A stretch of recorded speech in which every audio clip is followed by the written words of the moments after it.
আজি আমি তিনিটা গুৰুত্বপূৰ্ণ আঁচনিৰ শুভ আৰম্ভণি কৰিলোঁ। প্ৰথম আঁচনিটো হ'ল নিযুত বাবু আঁচনি। এই আঁচনিৰ অধীনত অসমৰ মহাবিদ্যালয়সমূহত যিসকল ষ্টুডেণ্টে ডিগ্ৰী নামভৰ্তি কৰিব বা এই বছৰ ফাৰ্ষ্ট ইয়াৰৰ ষ্টুডেণ্টখিনি তেওঁলোকে মাহত 1000 টকাকৈ লাভ কৰিব আৰু যিসকলে পোষ্ট গ্ৰেজুৱেশ্যন পঢ়িব তেওঁলোকে মাহত 2000 টকা লাভ কৰিব। যিসকল হিতাধিকাৰী হ'ব তেওঁলোকৰ বাৰ্ষিক আয় 4 লাখ টকাৰ তলত হ'ব লাগিব। অসমত আমি আজি আৰু এটা ডাঙৰ আঁচনি আৰম্ভ কৰিলোঁ। তাক আমি নাম দিছোঁ মুখ্যমন্ত্ৰীৰ জীৱন প্ৰেৰণা।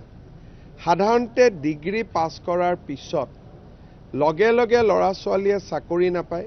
কোনোবাই লোকসেৱা আয়োগৰ পৰীক্ষাৰ কাৰণে, কোনোবাই বেংকৰ পৰীক্ষাৰ কাৰণে, কোনোবাই আন প্ৰফেশ্যনেল কোৰ্চ কৰিবৰ কাৰণে মাজত তেওঁলোকে 1-2 বছৰ সংগ্ৰাম কৰিব লাগে।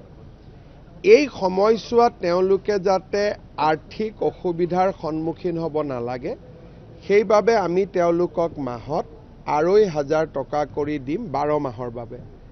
আজি এই আঁচনিটোৰো আৰম্ভণি হ'ল। প্ৰায় 50,000 ছাত্ৰ ছাত্ৰী ইয়াৰ পৰা উপকৃত হ'ব।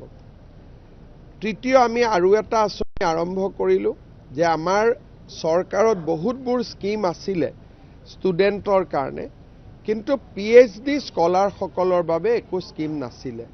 সেইকাৰণে আজি আমি PhD স্কলাৰসমূহক 25,000কৈ টকা এককালীন এটা সাহায্য দিছোঁ। যদি কোনোবা বিশেষভাৱে সক্ষম PhD স্কলাৰ আছে তেওঁলোকক আমি 40,000 টকাৰ এককালীন সাহায্য দিছোঁ। কাৰ্যত যোৱা বিত্তীয় বৰ্ষৰ বাজেটত আমি যিমান আঁচনি এনাউন্স কৰিছিলোঁ প্ৰায়বোৰ আঁচনি আমি ৰূপায়ণৰ পৰ্যায়লৈ লৈ আহিবলৈ সক্ষম হৈছোঁ। আপোনালোকে নিজেও দেখিছে যুৱক যুৱতীসকলৰ মাজত এটা অভূতপূৰ্ব উৎসাহৰ বাতাবৰণ, যাক সাধাৰণতে দেখিব পোৱা নাযায়। জেনজি বুলি ক'লে আমি নেপাল বাংলাদেশৰ লগত তুলনা কৰোঁ। তাৰ বিপৰীত ছবি এখন আজি আমাৰ অসমত সম্পূৰ্ণভাৱে বিদ্যমান।